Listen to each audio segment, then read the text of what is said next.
Hey guys, welcome to another episode of Movie Sense. We're in phase 2 of everything you need to know going into Avengers Infinity War. Guys, this is coming out soon. Get amped, get ready, check it out. Let's go.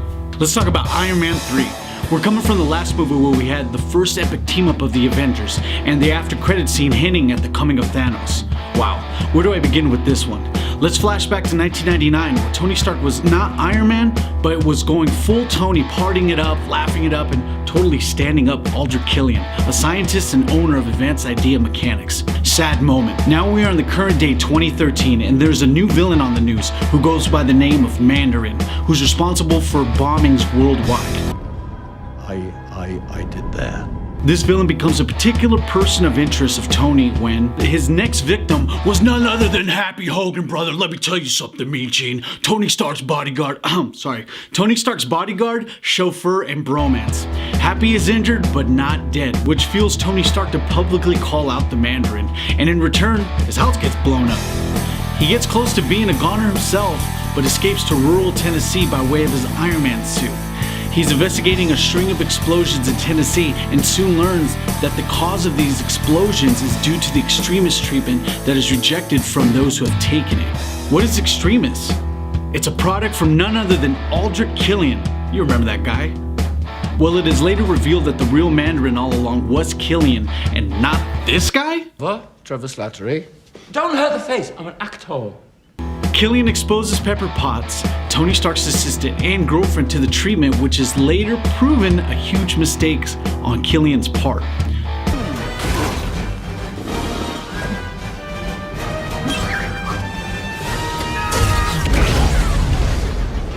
Yeah, that's why. Tony Stark vows to Pepper to stop this Iron Man business by having the surgery that will remove the shrapnel from his chest, thus relieving him of the metal jewelry that lies there. By the way, the end credits, funny stuff. We were at You actively napping? I drifted. Hey guys, so now we're going to be doing Thor the Dark World. We are back, and this one is based heavily on the mythology and history of Asgard. We start with a look in the past at a powerful dark weapon known as the Aether. No, it's Ether. Ether. Okay, Ether. That was almost used by Malekith, the ruler of the Dark Elves, enemies of Asgard. Luckily, Thor's father, Odin, and the Asgardian army was able to take it and hide where none should ever find it. Somewhere no one will ever find it. Flash forward to present-day Asgard. Thor is doing what he does best, and Loki is being imprisoned for his crimes that he committed on Earth. Speaking of Earth, we have Natalie Portman, everyone's favorite pet, Jane, hanging around Portals for some damn reason. Jane just happens to get teleported to where the Aether happens to be. So moving forward, Jane is affected by the Aether, and Thor decides to take her to Asgard to find a cure. Too bad Thor's dad, Odin, is not too happy to see her and the Aether. This fulfills a prophecy where Malekith, the bad guy from the beginning, remember? He awakes and attacks Asgard. Thor's mom gets killed during the attack, and Loki is released by Thor in order to save Jane, Asgard, and essentially all 9 realms. That means Earth also. Loki tricks Malekith into drawing out the Aether out of Jane, but gets fatally wounded during their attempt to take down Malekith. Now Thor must battle Malekith back on Earth. In what seems like a very confusing third act, Malekith is finally brought down by Thor, and all is right again. Wait, what was that? Oh, and the after credit scene. Why not keep it secure in your own vault? It is not wise to keep 2 Infinity Stones so close together. Did someone say Infinity Stone? What? Alright guys, so we're starting off with Captain America the Winter Soldier. Cap is back, and he's kicking some bad guy butt. Oh look, there he goes. Kicking again. Well, it's safe to say this is one of my faves, if not my favorite movie of all. There's espionage, shield secrets, mass infiltration, and a Mace Windu with what looks like a lightsaber? What? Yes, Sam Jackson is in trouble after questioning motives behind what appears to be the S.H.I.E.L.D. higher-ups, and in the process gets gunned down by the badass Winter Soldier. Captain America gets attacked by his own fellow S.H.I.E.L.D. buddies after asking questions that raised alarms with Alexander Pierce, senior leader in S.H.I.E.L.D. Looks like Captain America is on a mission to find out what is happening and who this masked man really is. Captain America enlists the help of Black Widow and soon discovers that since after World War II, S.H.I.E.L.D. has been infiltrated by Hydra. They are an evil organization that Red Skull was a part of. Remember that guy? Cap brings in another help to find him, take down the now corrupt S.H.I.E.L.D. His new friend, Sam Wilson, played by Anthony Mackie. They soon learn that Hydra's plan all along was to utilize the tech and resources at S.H.I.E.L.D. to pursue their own agenda, or taking down potential threats with satellite-guided guns. Captain America's now he's not happy and plans to stop Hydra, of course, but that Winter Soldier is back, and he's bringing the pain. Who is this guy? Bucky Barnes. Of course, Cap's old buddy. Cap's best friend that died, at least we thought he had died. Well, he seems not to be himself anymore, and importantly, keeps attacking Cap and his friends, Black Widow and Sam Wilson. Oh wait, that's Falcon! During Cap's siege to take down Hydra, he notices all of S.H.I.E.L.D. agents through broadcast about the infiltrated Hydra members. The true and good S.H.I.E.L.D. agents fight back, and Cap and the gang are successful in preventing a full-blown attack on innocent lives. The Winter Soldier disappears, and Captain America and Sam Wilson decide to go search for him. Post-credit scenes are a treat, by the way. And we get a look at what appears to be some important characters in the next Avengers installment to come. Let's go into one of my personal favorites, Guardians of the Galaxy. Love the movie, love it. We're going to start off with the death of Peter Quill's sick mother. It's following that young Peter Quill, he's as a little child abducted by the Ravagers, who are a group of space pirates led by Yondu. Fast forward in space somewhere, we see grown Peter Quill, played by Chris Pratt. Chris Pratt, who I never would have thought. What the heck? This guy? This guy? What are the two? I mean, how would you even think of that? It works though, it's the best. So, Peter Quill is on the hunt for this orb that has much value, and in turn, he's successful in obtaining it. During the attempt to sell this orb for big money, Gamora, personal assassin and adopted daughter of Thanos, intercepts it from Peter. A fight ensues between Peter and Gamora that attract the attention of two bounty hunters, Rocket and Groot, who also recognize the value in the orb and decide they're going to take it for themselves. They're going to go for it and capitalize. Well, as a result of this commotion, the Nova Corps officers, who are the Peace Corps officers on the planet of Xandar, attempt to arrest the four and detain them all in the same prison. Determined to escape, the four team up with a fellow inmate, Drax the Destroyer, played by wrestler Dave Bautista, in order to break out of the prison. And in doing so, they discover a common ground they all share as well as common goals. Gamora has a buyer for the orb and has agreed to share its profits with the rest of the team. We also learn that Gamora hates her adopted father, Thanos, and Drax, ready to take down Ronan, who's just hell-bent on destroying worlds. They arrive at a remote criminal outpost called Nowhere and meet with Gamora's buyer, the Collector.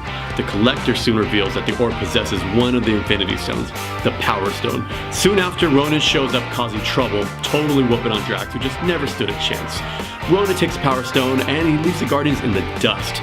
Now, having the Power Stone, he fuses it with his Warhammer and is ready to destroy Xandar and gain more powerful than even Thanos. Peter Quill and the gang decide to take the stone back, as well as protect the world of Xandar from falling victim to Ronan. It's a battle of might between Peter Quill and Ronan that has a dance scene, for some reason, awkward, but not so much, because it goes in with the whole theme of the movie, with the score, and it makes some sense to distract Ronan at this point. What are you doing? I'm distracting you, you big turd blossom.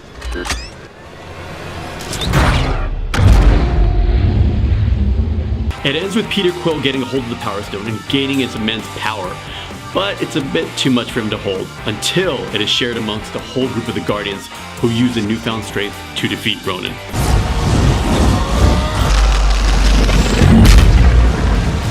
Now, the after credit scene throws you for a bit of a curveball, still fun nonetheless. What do you let it lick you like that for? Gross. Out of space and into your hearts, it's time for another Avengers movie. Avengers Age of Ultron brings back the eclectic cast of superheroes, where we begin in a Hydra facility located in the country of Sokovia. While trying to retrieve Loki's scepter on the base, the Avengers encounter two of Hydra's test subjects who appear to have powers that either match or surpass that of Earth's mightiest heroes. Iron Man is successful in retrieving the scepter, and the Avengers once again save the day, minus totally not defeating these two new powered people. Tony Stark and Bruce Banner discover the potential the scepter has in creating AI, artificial intelligence, as a peacekeeping program called Ultron, and they blindly work towards doing just that. As a result, they are so successful that this AI is now a force to be reckoned with, and they'll stop at nothing to see the destruction of the Avengers in order to save the world. Ultron is now recruiting the help from the duo we saw in the beginning of the film. The super fast Quicksilver. No, not that one. He was cool, but not that one. No, not him either.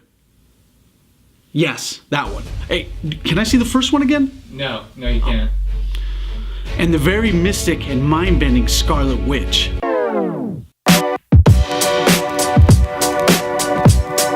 Oh, that's wrong on so many levels. Oh, I just got it. That's nasty. Alright, so Ultron sets out to retrieve a precious metal known as vibranium, which is Cap's shield, and it is also a nod to a great superhero we'll be seeing later on. So the vibranium, being virtually indestructible, is now going to be what Ultron uses in conjunction with a synthetic tissue technology that will house his consciousness. Bottom line, Ultron wants a new and improved and indestructible body to take down the Avengers. So Scarlet Witch, having the ability to read minds, soon discovers Ultron's plan, and her and her brother aren't all for it. So to do it, turns against Ultron. Perfect timing. Because here comes the Avengers to foil Ultron's plan by taking this new body that would house Ultron. Now the Avengers have this synthetic body. While the crew is arguing amongst themselves, Tony Stark decides to upload the consciousness of Jarvis, the AI. And Jarvis awakens in the body and is given the name Vision. He's a good guy with something shiny in his forehead. Oh wait, that's the Mind Stone. And it was hidden in the scepter this whole time? Who knew? I knew. Remember? By the way, that scepter of his has a mind of its own, if you know what I mean. Alright guys, back to what's important. Now we got a bigger team. This is exciting. The Avengers go out to finish Ultron once and for all. Back in the country of Sokovia, that is. Ultron's plan is to use what's left of the vibranium technology, crash it down into Earth, causing a sequencing of atmospheric trauma that causes the extinction of everyone on Earth. The Avengers end up taking down Ultron and saving the city, although there is a varying degree of casualties and destruction. Quicksilver dies, saving a life, and Scarlet Witch goes full witch, thus allowing us to see how powerful she truly is. With some new Avenger fresh meat and a new base to train, what is next? Ant-Man. This movie is larger than life. I know. This is a very important movie in the Marvel Cinematic Universe. Well, anyway, it starts off in 1989, showing Hank Pym, the original Ant-Man, who is resigning from S.H.I.E.L.D. after discovering what appears to be an attempt to replicate his technology. Hey look, it's Tony Stark's dad, Howard Stark. Let's flash forward to current day to what appears to be Paul Rudd, aka Scott Lang, an ex-criminal who is also an expert robber. Well, back at Pym Technologies, where Darren Cross and Pym's daughter, Hope, is now running the company, Hank is invited to see the future of Pym Tech, and he is not happy. It is the Ant-Man technology that he has tried desperately to prevent from being duplicated. Realizing he'll need help getting this tech away from the hands of Darren Cross, Hank Pym, in a very unorthodox way, enlists the help of Scott Lang, who fits perfectly in the suit, by the way, for some reason. Go figure. Well, anyway, Scott is training to be the best Ant-Man he can be, while Hank Pym and his daughter help plan out what will appear to be a heist situation in order to retrieve the new tech from the unveiling ceremony held at Pym Technologies. The trio enlists the help of Michael Pena, T.I., and this guy. Yeah, I don't recognize him. The heist does not go perfectly well and ends up being a square off of super mini suit technology. Back and forth, Scott fights Darren, mano e mano, Ant-Man v Yellow Jacket. Scott is successful in defeating Yellow Jacket, aka Darren Cross, and it looks like the adventures are far from over for this anti-hero. Yeah, I still don't get it. Okay. Well, let's just get to the after credits then. It was a great flick, and the after credits gets us amped up and ready for what's soon to come. Civil War! Yeah! Yes, guys! Phase 2. Phase 2. One more phase left to go. This is exciting. I love this. I mean, the beginning, overall, a little rough, but it was great. Join us next time when we do Phase 3. Mark, you know what to do. Ladies and gentlemen, thank you for tuning in to another great episode of Movie Sense. Be sure to like, share, and subscribe, and make sure to follow us on Instagram at ThisIsMovieSense, and be sure to use the hashtag ThisIsMovieSense. All right. Have a great day. Have an even better life. See you guys. Bye, guys. Love you.